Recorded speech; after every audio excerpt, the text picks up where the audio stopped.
Dorothy Crowfoot Hodgkin was freaking amazing. This is one of my favorite paragraphs in all of the scientific literature. At this stage, such ideas are merely speculative, but now that a crystalline protein has been made to give X-ray photographs, it is clear that we have the means of checking them, and by examining the structure of all crystalline proteins, arriving at far more detailed conclusions about protein structure than previous physical or chemical methods have been able to give.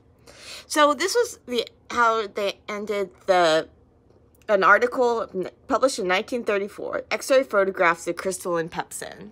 So basically, she was a graduate student in the lab of J.D. Bernal, and they took this diffraction image, which, don't worry, I'll get into it in a minute, but basically they shown X-rays at these crystals of the protein pepsin, and they got this diffraction pattern, which is this pattern of spots that they could only get if the protein actually had like a defined orderly structure.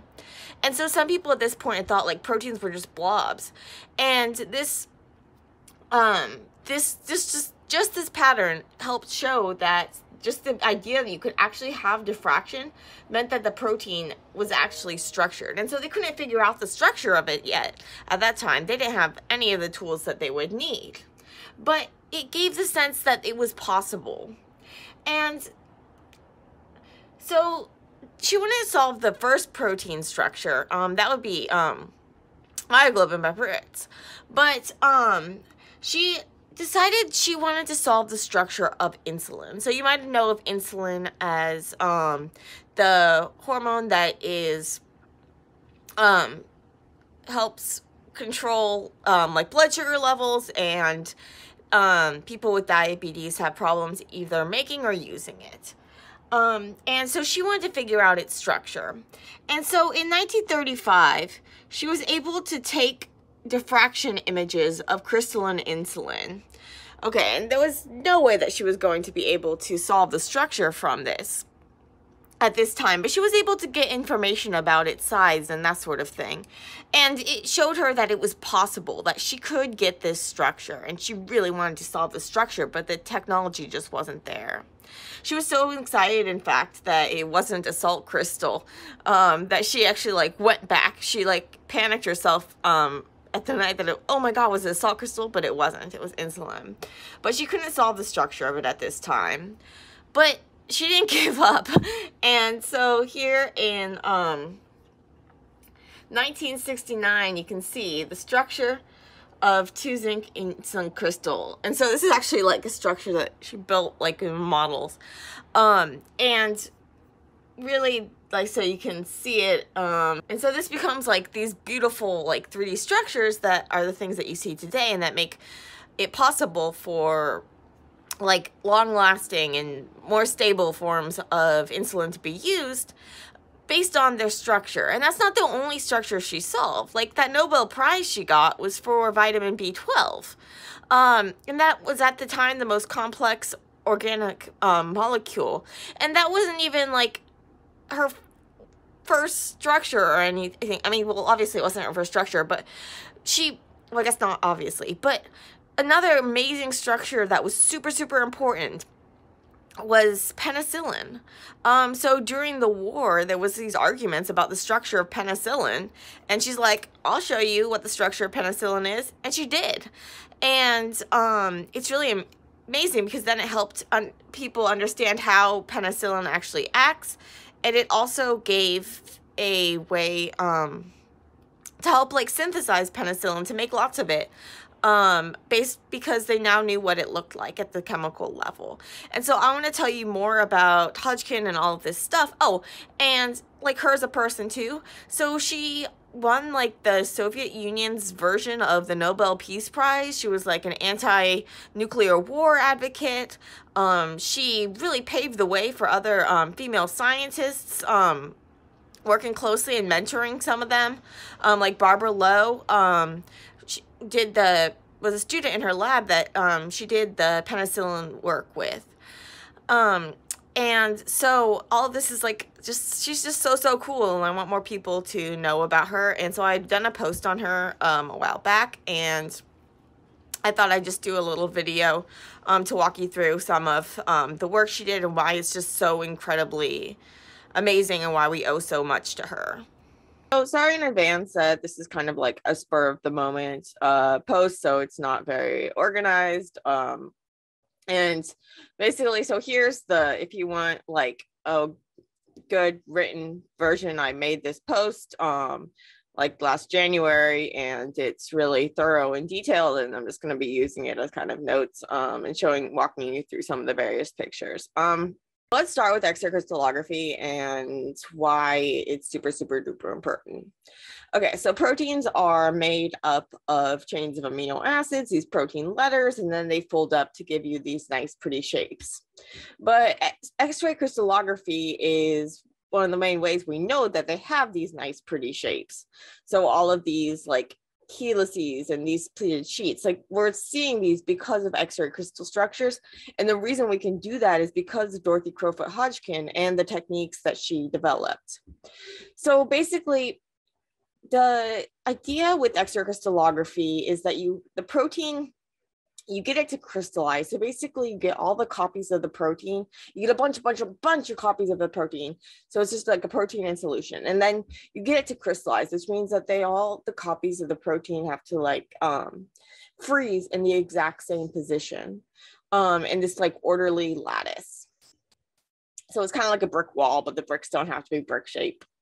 And if you can do this, then you can shine X-rays at the crystal. And what happens is those X-rays are going to interact with the protein, and then the atoms in the protein are going to scatter those waves.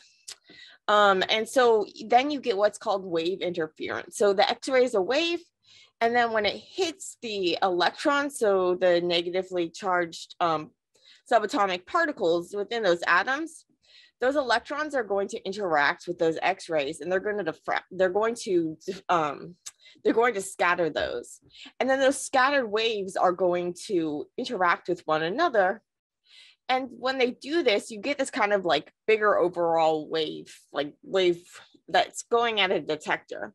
And so if you hit the detector, you're going to get this pattern of spots. And the reason why you get this pattern of spots, which we call a diffraction pattern, is because of the regularly spaced order of the molecules in the crystal. And so because you have this crystal order, you're able to get this pattern of spots.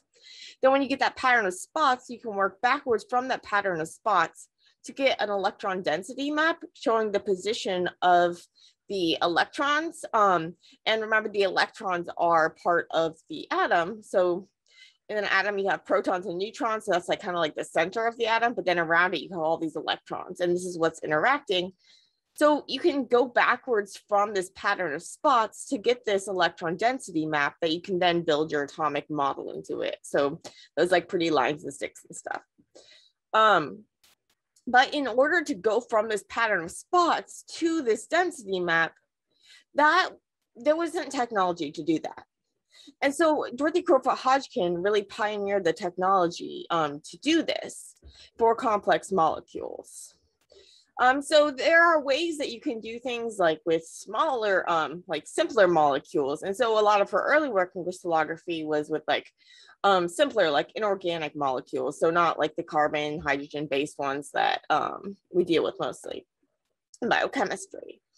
And so for these like more complex molecules, she had to invent different ways to be able to determine how to get from this pattern of spots to this map. You see, the problem is that you have these waves coming at the detector, but the detector is only able to tell you about the intensity of the spot. You only get like the intensity of the spot and its location. You don't get the phase. So the phase, like, is it in a trough? Is it in like the top and the bottom and the top and the bottom? So there's this thing called a Fourier Transfer, where basically if you know so you have this giant mega wave, remember, that's coming from the contributions of all of the waves. So all of the scattered waves, they interact with each other, and they're either going to combine to give a stronger wave or cancel each other out in destructive interference. And so this is why you get that pattern of spots. But when you're only detecting the amplitude of the so when they add together or whatever, so now you're getting a like a mega wave type thing, and that's going to hit this, and you're trying to figure out what's the phases of that mega waves. And the way you could, like, there's this Fourier transform where basically says if you have like a big mega wave, you can mathematically compute out all of the like other waves, but you need to know the phases. And so she didn't know, you can't know the phases just directly from the X-ray crystallography, because you're only getting the intensity in these cases. And so she developed ways of phasing using like heavy molecules, so like heavy atoms. So for example, using so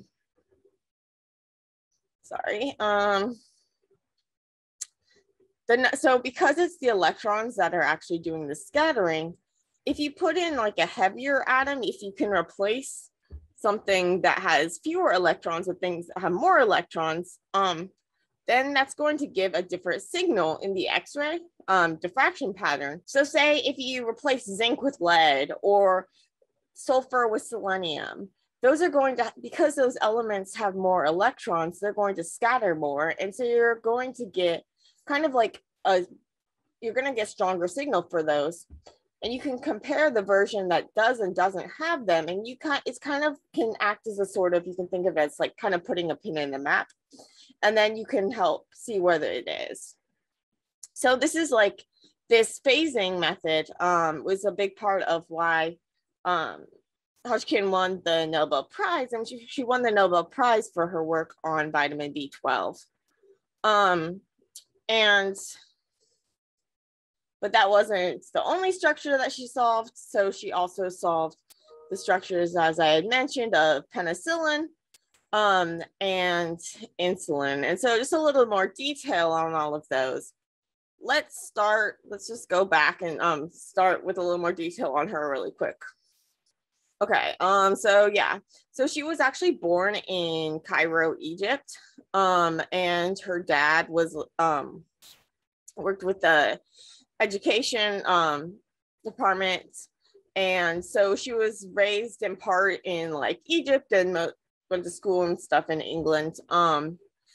She had 3 sisters. She was the oldest of 4 sisters, and from a young age she was really fascinated with crystals, and her family was really supportive of her. Her mom actually gave her a book a book that Bragg had written about diffraction. So Bragg was the father-son team that really figured out why you get that like pattern of spots instead of just like whatever.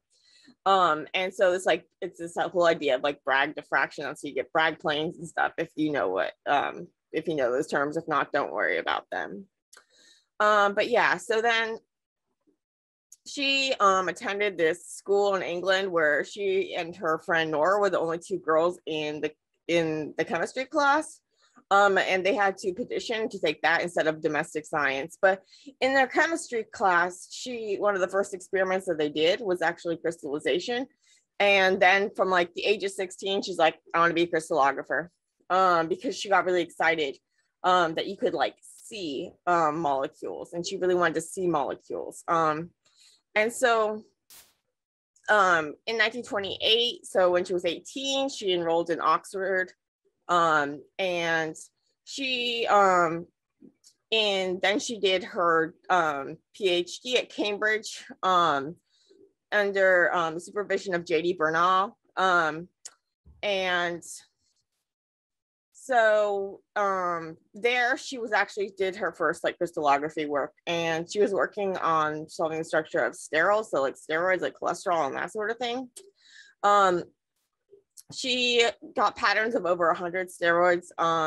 So yeah, at this point they were really just trying to work on like developing the technology, and so she couldn't solve like the individual atom position, but she got ideas about the shape and the size and that sort of thing, and then started to do harder and harder molecules. And so apparently J.D. Bernal was out a lot, and people knew that they did crystallography, and so like people from all over the world were sending crystals, and so she just like analyzed bazillions and bazillions of crystals. So then she got a research fellowship. They worked at Cambridge a year and a second year at Oxford. But when she went back to Oxford, she stayed there for the rest of her career. And she had a bunch of honors that you can read about here. But yeah, so let's get back to her work. And so going back to where I started with like that original quote. So that was from the paper from 1934, where she and Bernal had figured out that you can get a protein, you can get like a diffraction pattern from a protein. And that helped show that proteins really had structure. And it was like a kind of proof of concept that this might be possible. We just don't have any of the technology that we need to make it happen. And so she was actually at a doctor's appointment when that picture was taken. But so she was actually at the rheumatologist, and she would later be diagnosed with rheumatoid arthritis. And that would like plague her throughout her life, making it like crazy, more even crazier difficulter how much she did. She had to collect money to get an X-ray apparatus at Oxford. And then she had to climb staircase like steps to work with it. And so, yeah, so it's really even more incredible that she did all of this with rheumatoid arthritis. But yeah, so they didn't try to solve the structure of the pepsin. It was like way too complicated at that point. But they showed that proteins can have structures and opened the door for protein crystallography. But there was still a lot to do. And so they knew that they couldn't get the structure of this big protein. And so Dorothy decided to take on a project she thought would be simpler. And that was insulin. So insulin has this weird, we now know that, so insulin is actually this weird protein. And so it's made as like a chain, and then that chain, that's like a precursor. And then that gets cut to form like proinsulin, which is still a precursor. And then that gets cut again. So you end up with these two chains, but they're interconnected with these strong links through disulfide bridges, so these cross links. And so turned out it was like a really tricky protein to solve, especially because it turns out, as she would find, it crystallized in this like hexamer formation where you have 6 copies of those 2 chains. So at this time, the technology really just wasn't there, but she was able to get that proof that it was possible. So this single crystal photographs of insulin, and that she was able to get information about like the symmetry and the size and that sort of thing, but she couldn't get those atomic positions. But she was really, this would be like her lifelong goal, and it's really exciting that she got to do it. That she got there. But so in the meantime, it was kind of like, like that bucket list thing. I think like it's always her goal. She's going to get it. And it took her like 6 years once she actually to actually get it. But I mean, like this was 1935. So she kind of tabled this for a while to work on more realistic goals at the time. And so one of those goals was penicillin. So it was during the war, and penicillin was in high demand. Soldiers were dying left and right on the battlefield, and penicillin was really like this life-saving medicine, but scientists didn't know what its structure was. And so she actually was, with her graduate student Barbara Lowe, they were able to solve this dispute about what the structure was. And part of the reason why it was so weird is because it has these like beta lactam ring, so this like 4-sided ring, and with this weird structure, and it turns out that this structure is actually really critical for how it functions, because it mimics a molecule that the bacteria need to build their wall. And it has this like strain, and it explains all this stuff. And I have a post on penicillin if you're interested. But the key thing was that they figured out the structure. And so you can see how painstaking this work is. Like they had to make like bazillions and bazillions of like calculations, like by hand, because they didn't have computers or anything in those days. By the end of this one, I think they had like a punch card machine, but not even for the beginning. They had to like hand trace all of these electron density, like make those electron density maps, like hand trace them on these plastic layers and layer them. But they were able to solve the structure, and it proved really important for helping chemists and things synthesize penicillin. And so we owe that a lot. Okay, so next up was vitamin B12. So vitamin B12 is a deficiency in vitamin B12 causes pernicious anemia. And so knowing the structure of vitamin B12 would help like synthesize it and figure out what's going on. And also solving its structure would require a lot of technological advances that would make a bunch of other things possible as well. And so the turns out that vitamin B12 actually has a really weird structure. So it looks kind of like a heme. So that's like in our blood that like hemoglobin that holds onto and like holds onto oxygen. But instead of like iron, it has a cobalt. And so it's this new ring structure that was never seen before. But in order to get to that structure, so for vitamin B12, she actually had to use 4 different crystal structures. So she had a version that was air dried, a version that was wet, a version that was like prepared by degradation, a version that had a selenocyanate derivative. And so selenium is one of those heavy elements, remember? So this would allow her to do the phasing. And so it took a ton of, see, I just want to check my notes so I make sure I get this right. Yeah, so it took eight years to determine this structure because, so instead of the 17 atoms in the penicillin, now she had 90, but they were able to do it. And so, yeah, so it's really awesome. So yeah, so they also had help with the fact that vitamin B12, it has that cobalt, which is also heavy. And so having that and then having those other derivatives allowed them to solve this structure. Oh yeah, so it involved a bunch of collaborations and 2,500 X-ray photos. And so yeah, so it was this amazing achievement, but that wasn't enough. She still wanted that insulin, remember? So she decided to use that phasing thing there as well, the heavy metal idea. And so here, because she knew that insulin had the bound to zinc. And so she used EDTA, which is a metal chelator. So it like strips metals, it binds them really tight so they can't be used by the insulin. So she used EDTA to remove the zinc and then replace it with other heavy metals. And so she also made other heavy atom derivatives.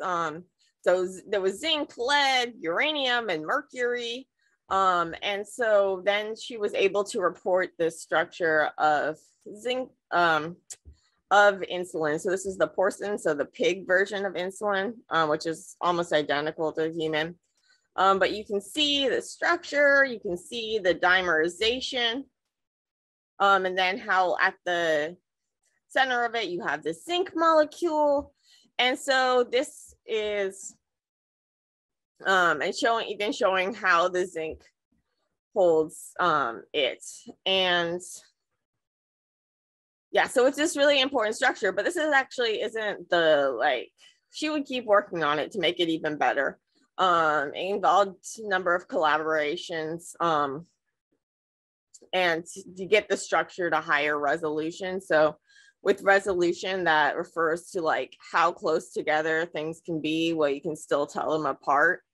So with like lower resolution, which corresponds to higher numbers, because it's like means that you can only tell things apart if they are, once they are like 5 angstroms apart versus once they are 0.5 angstrom apart, whatever. So if you have a higher resolution, that means that you can more easily tell apart where exactly what the atoms are. So your mesh is tighter. And so she was able to get a higher resolution version. And since we look at, I mean, just the amount of work. So normally these aren't all, this is all like computerized and things. But here you can actually see they publish like all of the coordinates. It's really amazing. But the really amazing thing too is that having these structures allowed us people to know a lot more about how the insulin functions, and thereby make versions of insulin that can be used therapeutically more effectively. So as we talked about before, so insulin has these chains, and then in the from the structures that you can see that there's the histidine 10, that's the one that's important for coordinating the zinc. And actually it's like the zinc binding is what helps, or it's part of what helps like get hexamerized into 6. But the active form is actually like the monomer. So just a single copy. So it has to like come apart to be active. So this is, the hexamer is more like a storage form. And so it turns out that inside of like your cells and stuff where there's high zinc levels, you get this high amount of hexamerization because you have the zinc coordinating with the metal. So you can see that the zinc is coordinating with these histidines. But when those histidines are, but when the zinc isn't there, then the histidines aren't coordinating it. And instead this glutamate, so this negatively charged residues are out there in the center, and they're going to repel each other. And so then that promotes monomerization. So the hexamer will come apart into those individual active monomers. And so that happens like once it's in the bloodstream and there's like lower zinc levels. And so these glutamates are helping repel. And then there's these other like residues that they found made interactions between like the different side chains or help stabilize the hexameric version. And so versions of insulin could then be engineered to be, to disrupt that dimerization so you get fast acting insulin, or make other changes so it's like a slow release. And so, yeah, so you can like check out these structures, play around, look, I have the post on the insulin structure. But yeah, so basically, I guess just, yeah, so here was just showing like these, when they did the metal soaks or replace the zinc with lead. So then you have a lot more electrons, so you get that heavier signal. And then you can use that to ultimately get the structure. And so I'm sorry that this post got really rambly and weird, but really I was just geeking out about Dorothy Crowfoot Hodgkin, and I wanted to tell you more about her. Yeah, I don't know if anyone's still with me, but if you were, I'm sorry for the rant. And the posts are a lot better organized. But yeah, so I just think she's really incredible, and I want to tell people about her. Maybe in the future I'll make a more formal, better formatted post, but for now I need to get back to work.